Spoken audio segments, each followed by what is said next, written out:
अस्सलामुअलैकुम दोस्तों, मैं हूं सैयद अली और आप देख रहे हैं सब कुछ सीखो यूट्यूब चैनल। दोस्तों, आज की इस वीडियो में हम आपको औरत की एक ऐसी आदत के बारे में बताने जा रहे हैं जिस आदत से पूरा घर बर्बाद हो जाता है। जिस औरत में भी ये एक आदत होती है तो वो पूरे घर को बर्बाद कर देती है। तो दोस्तों, वो कौन सी आदत है आगे हम आपको वीडियो में बताएंगे। लेकिन उससे पहले अगर आप हमारे यूट्यूब चैनल पर नए आए हैं तो चैनल को सब्सक्राइब करके बेल आइकन ज़रूर दबा दें। तो चलिए वीडियो शुरू करते हैं। दोस्तों, घर में रहने वाले तमाम लोग इस घर में पैदा होने वाले हालात के ज़िम्मेदार होते हैं, लेकिन याद रहे कि घर के मामलात में जितना अमल दखल एक औरत का होता है उतना शायद ही किसी और फ़र्द का अमल दखल हो। अगरचे मर्द को घर का सरबराह कहा और माना जाता है, लेकिन क्योंकि मर्द का वक्त घर से बाहर ही ज़्यादातर गुजरता है, इसलिए ये कहा जाता है कि घर के ज़्यादातर मामलात उसकी बीवी के इख्तियार में होते हैं और वो घर के मामलात को देखती है। और इसी वजह से ये कहा जाता है कि एक घर को बनाना और बिगाड़ना औरत के हाथ में होता है।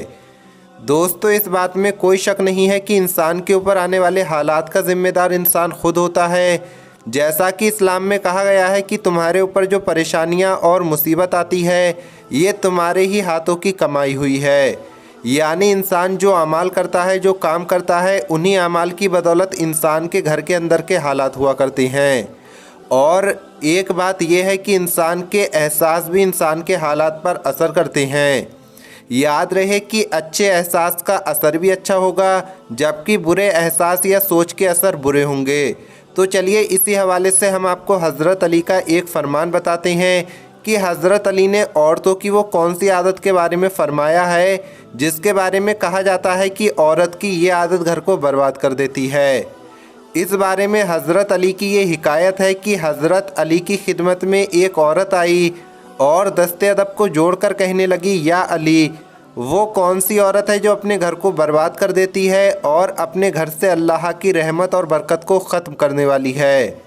तो आप हज़रत अली ने उस औरत से फ़रमाया, ए औरत, ये बात याद रखो कि जिस औरत में ये एक आदत मौजूद हो तो वो घर को बर्बाद कर देती है। उस औरत ने जब आपसे पूछा कि वो कौन सी आदत है तो इसके बारे में हज़रत अली का जो जवाब था वो सुनने लायक और गौर करने वाला था। हज़रत अली ने फ़रमाया, याद रखो, जो औरत खाना बनाती है और अल्लाह का नाम लिए बगैर ही खाना बनाने लगती है और खाना बनाते वक्त अपने दिल और दिमाग में हसद, कीना और नफ़रत रखती है, तो याद रखो यही वो औरत है जो अपने ही हाथों से अपने घर को तबाह व बर्बाद कर देती है। याद रखना, औरत जब खाना बनाती है तो उसके एहसास का उस खाने पर असर होता है और यूँ नफ़रत, गुस्से या चिड़चिड़ेपन के साथ जो खाना पकाया जाएगा तो उसका असर उस पर भी पड़ेगा जो खाना खाएगा, और यूं घर का सुकून ख़त्म होने लगेगा और अल्लाह की रहमत और बरकत उस घर से दूर जाने लगेगी। तो उस औरत ने हज़रत अली से पूछा, या अली, क्या इससे बचने का कोई हल है? तो आपने फ़रमाया कि जब भी खाना खाने के लिए तुम बैठो तो अल्लाह का नाम लेकर खाना खाया करो, क्योंकि जिस खाने पर अल्लाह का नाम लिया जाता है तो उस खाने से वो असर ख़त्म हो जाता है जिससे उस घर में परेशानियां आने वाली होती हैं।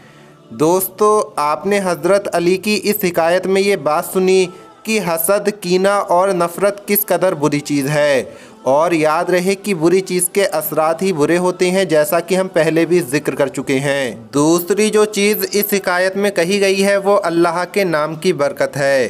अल्लाह का नाम जब खाने पर पढ़ा जाता है तो अल्लाह पाक उस खाने में बरकत अता फरमाता है। और इस बात का ज़िक्र एक हदीस में हुज़ूर पाक सल्लल्लाहु ताला अलैहि वसल्लम ने यूँ फरमाया है कि हर वो जायज़ काम जिसको बिस्मिल्लाह से शुरू ना किया जाए वो बेबरकत होता है। अब हमारी बहनें खुद ही अपने बारे में ये सोच लें कि वो कितने घरेलू काम करने से पहले बिस्मिल्लाह पढ़ती हैं। चाहिए तो ये कि जब भी हमारी कोई माँ या बहन आटा गूंदने के लिए बैठे तो बिस्मिल्लाह पढ़े, सब्जी काटने के लिए बैठे तो बिस्मिल्लाह पढ़े, हांडी चूल्हे पर रखे तो बिस्मिल्लाह पढ़े, हांडी में जब भी कोई चीज़ नमक मिर्च डाले तो हर चीज़ डालते वक्त बिस्मिल्लाह पढ़े, तवे पर रोटी डाले तो बिस्मिल्लाहिर्रहमानिर्रहीम पढ़कर रोटी डाले। अगर आप बिस्मिल्लाह पढ़ती हैं तो ये तो बहुत अच्छी बात है, और अगर आपके मामलात में ये चीज़ शामिल नहीं है तो आज ही इस बात का अहद कर लें, वादा कर लें कि बिस्मिल्लाह का ज़रूर एहतमाम करेंगी। दोस्तों हदीस में भी बिस्मिल्लाह पढ़ने की बहुत फजीलतें और बरकतें हैं।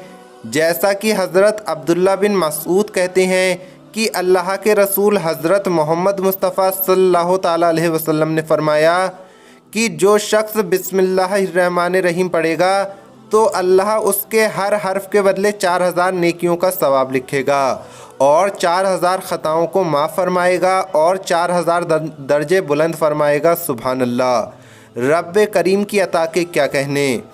एक हदीस में नबी करीम हुजूर सल्लल्लाहु ताला अलैहि वसल्लम ने हज़रत अबू हुरैरा से फरमाया, ए अबू हुरैरा, जब तुम वुज़ू करने के लिए जाओ तो बिस्मिल्लाहिर्रहमानिर्रहीम कह लिया करो, क्योंकि निगहबान फरिश्ते जब तक नेकियां लिखते रहेंगे जब तक तू फारिग न होगा, यहाँ तक कि तू वुज़ू मुकम्मल कर चुके। दोस्तों जब क़यामत का दिन होगा और जब इस उम्मत के अमाल तोले जाएंगे तो उनकी एक एक रकात दूसरों की हज़ार हज़ार नेकियों से बढ़ जाएगी। जिस पर दूसरे उम्मत के लोग तहज्जुब करेंगे तो उनसे कहा जाएगा कि इन लोगों की नमाज में बिस्मिल्लाह थी। दोस्तों बिस्मिल्लाह की और भी बहुत सी फजीलतें और बरकतें हैं, इसलिए चाहिए कि जो भी नेक और जायज़ काम शुरू किया जाए तो बिस्मिल्लाह पढ़कर शुरू किया जाए। अल्लाह पाक से दुआ करते हैं कि अल्लाह पाक हमें कहने सुनने से ज़्यादा अमल करने की तौफीक अता फरमाए। आमीन अल्लाहुम्मा आमीन। मिलेंगे अगली वीडियो में। अस्सलामु अलैकुम। अल्लाह हाफिज़।